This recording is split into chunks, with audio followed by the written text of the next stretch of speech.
Hello, go whores and fellow deadites. I'm Brendan, I'm Sam. and welcome to Our Life in Horror. We're reviewing Salem's Lot. Sundown, you better take care if I find you been... The remake. The remake of a remake. The remake of a remake. Yes, this just came out. It is currently streaming on Crave. Yes. Yeah. Yes. Yeah. We watched it on Crave. I think it's on HBO Max too. Okay. I should have looked that up. So I have not seen any of the original or the other remake. Have you? Nope. Okay, so this was a first for both of us. This was released October 3rd. This is based on the Stephen King novel. Yes. It is starring Lewis Pullman, Mackenzie Leah, Jordan Preston Carter. Yeah. What'd you think? It was fine. Yeah. Yeah. This felt like it was like borderline a Disney vampire movie. Oh, I thought it was a little more gruesome than that. Well, it had its moments. Yeah, I just feel like this movie could have benefited from a longer runtime. I disagree. Oh, really? I don't like long movies. I get that, but I feel like there's just too many characters for me to give a shit about any of them. This is true. I don't remember any of their names. That's fair. They're just like kind of stereotypes, I guess, and that's about it. Yeah, it felt a little bit... I always say this when movies are based around kids and it's horror. I always relate it to Stranger Things. I don't know why. I didn't really get that vibe. Oh, I did. You did? Yeah, a tiny bit. I didn't get that vibe at all. It feels somewhat Stephen King. Like, it feels like a classic Stephen King story. Like, with the setting and even the characters. You got the one bully. It felt very Stephen King, like, cliche. Okay. But yeah, I'm just not going to remember any of these characters or their names or how... I'm probably going to remember them most by how they died. Yeah, this is not a movie I'm going to watch again, but I didn't hate it.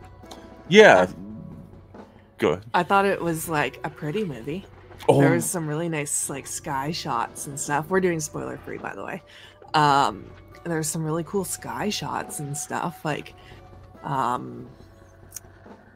there's this filter. There's this filter that made people look not real. I don't know how to explain it. Like the main girl, the love interest, Susan is her name?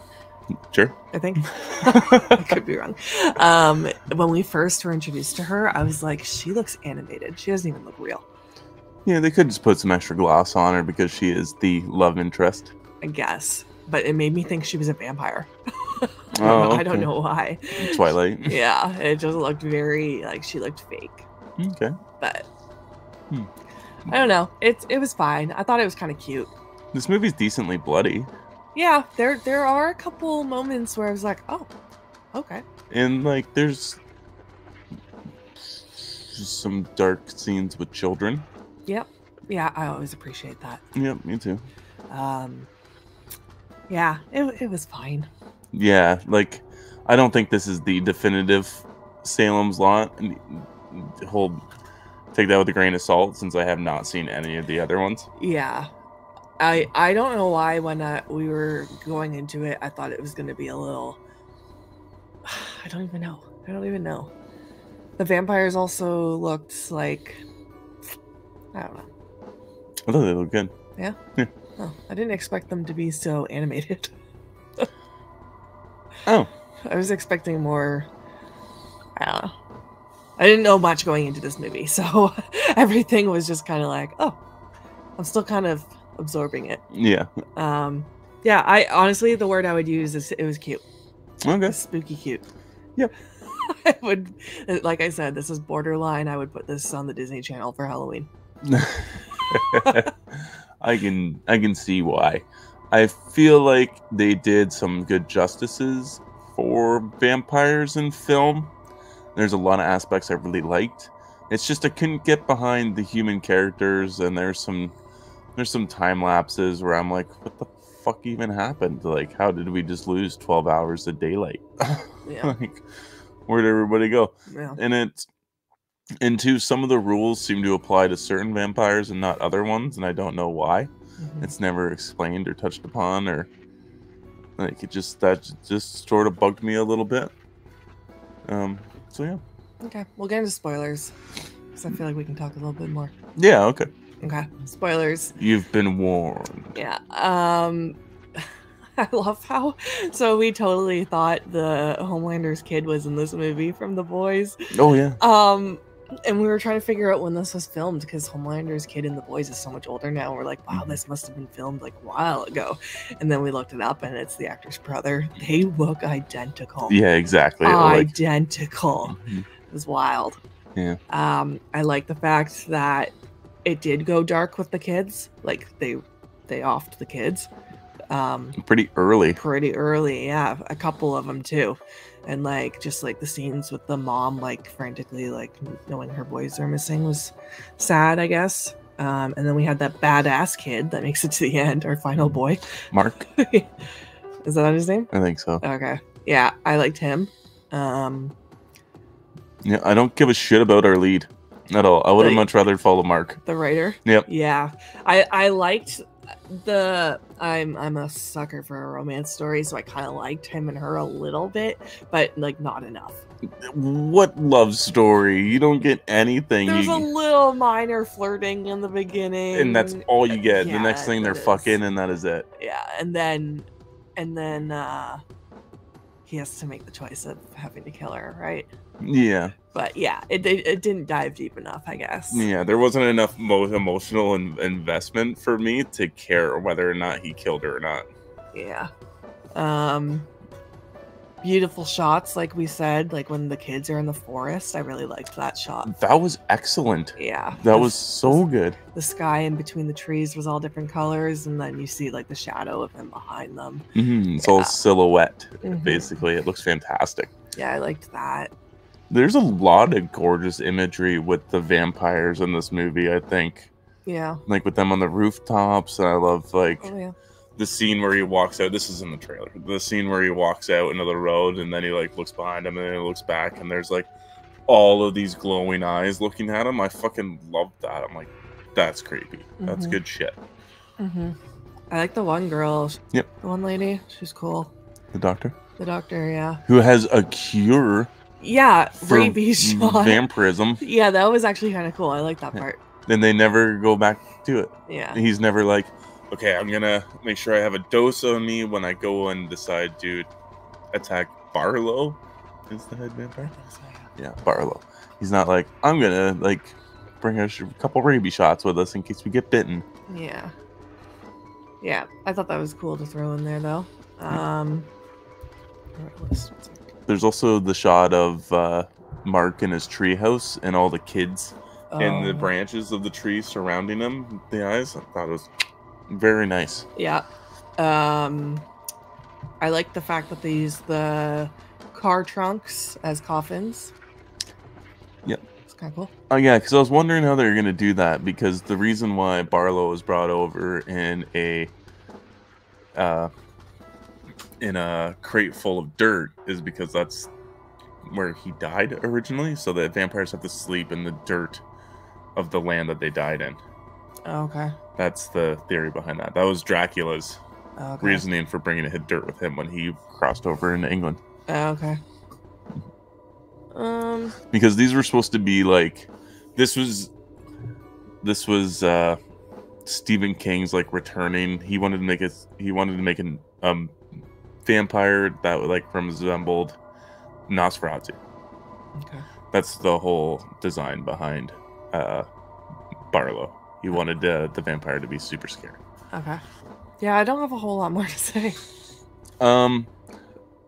I could say some things. Sure. So there's a scene near the end. It's the final battle, and they're finding out that the townspeople are all in the trunks of the cars at the screen at the the drive-in. Drive-in. And They're like, oh, we don't have much daylight left. What were they doing all day? Yeah. What were they doing all day? They went and found Mark, Mark went and killed Danny, the other vampire, because he's looking for Barlow. And then they go to the drive-in because they're like, oh, we have to find somewhere that holds a lot of people. Oh, there's no cars. Is this like 3 hours away? It's a small town. Yeah, like this drive-in is clearly just probably 5 minutes outside of town. And why did it take all day? Did it literally take all day to find Mark? You're looking for one person walking around in the daytime. Because that is all that is left by the end of it is 3 people. As for vampire rules, Barlow, I get, is the head vampire, but he does not need an invitation to come into a house. Yeah, I noticed that too. Which is fine, but I need an explanation. Yeah. Same with why Barlow is not affected by the cross. And if Barlow is not affected by the cross, would he not be able to go to the church and kill the writer and the mortician? Yeah. Like, would that just not happen? I'm just so confused as to the rules of Barlow. Yeah. It's almost like they were like, these are the rules. Okay, they're protected in this church. And then later at that scene, they're like, oh, well, he's the master, so he can do this. Yeah, exactly. Fuck that storyline. Yeah. But, like, I would just... Like, I understand in some stories that is a thing. But it's not... And it's never established in this movie that that's a thing. Yeah. I do enjoy the fact that, like, Barlow needs a sacrifice in order to even start rampaging. I like that, too. Yeah, I thought that was cool. The shop owner, we never get enough backstory on what the fuck his deal is. He's just kind of in it, and then he's dead, and then that's kind of it. The one person that I regret dying was the professor, was the teacher, the elementary school teacher. I was like, I like this dude, and you're just gonna kill him off like that? He's the first one to figure everything out. He's like doing research, he's staking places out. He's an old man, but he's got a will. He's got a drive in him to try to fix his little town. Yeah. Yeah, my favorite characters were the kids. Yeah.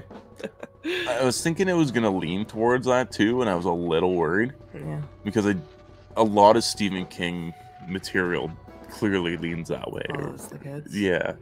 So I was like, oh, it'd just be nice to have like an adult-centered vampire story. And I don't mind that Mark was it. He was like a lot of the driving force in this movie.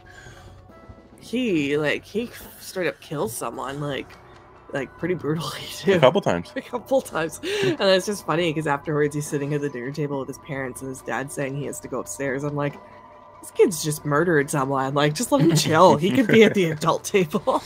I think he's earned that right. Yeah, because he kills the original servant. Yeah. The shopkeeper or whatever. Yeah. He was just a badass. Yeah, he was. Yeah, it would have been, that would be an interesting way to do it, but then it wouldn't be almost feel too like it. Yeah. Yeah, no, I agree. Too Stranger Things. Yeah. I also kind of wish that when the vampires like died, they died in like fun ways, kind of like in The Lost Boys. Okay. 2 vampires never go out the same way. Yeah. Quoting Frog Brothers. You know, it would be cool to have one like explode into dust, and then have one explode into like blood, or one just like super like light up and die or something like that. I don't know. I just feel like when they got stabbed, they just turned back to normal, and that was just kind of the end of it. Yeah, some got lit on fire. From sunlight. From sunlight. Yeah, I didn't mind that either. That was okay. That was just wild. That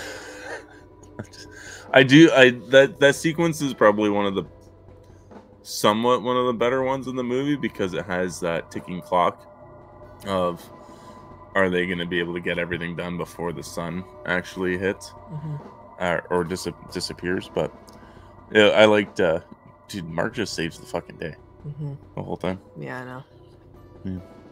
Yeah. What would you rate this? Oh, low. I'll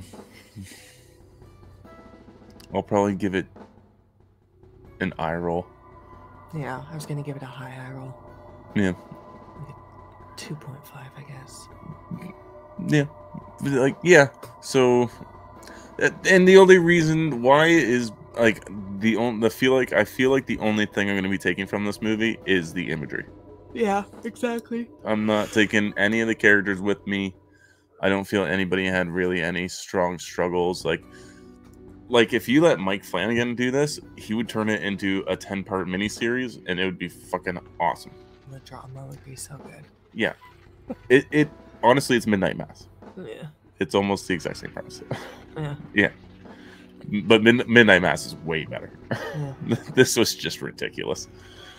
Let us know if you have seen the original Salem's Lot, and like let us know about our review if we're like missing anything. Or Yeah, or did you like the one with Donald Sutherland and Rob Lowe better, which was in the 90s, I think. yeah. I've never seen the original, and I think there is a sequel to the original, A Return to Salem's Lot. And then I believe there was the Salem's Lot with Donald Sutherland and Rob Lowe, and now this is the latest one. Yeah, let us know if they're worth checking out too. Yeah, I'm very curious. I know Scream Factory put out a copy of A Return to Salem's Lot, so Okay. I think they're relatively cheap to get. Okay. Just never got around to it. Yeah. And let us know what you think of this movie. Yeah, did you guys enjoy this? Do you guys think it's just pure imagery and lack of characters, or did you enjoy the characters? Are we wrong? Let's battle it out in the comments.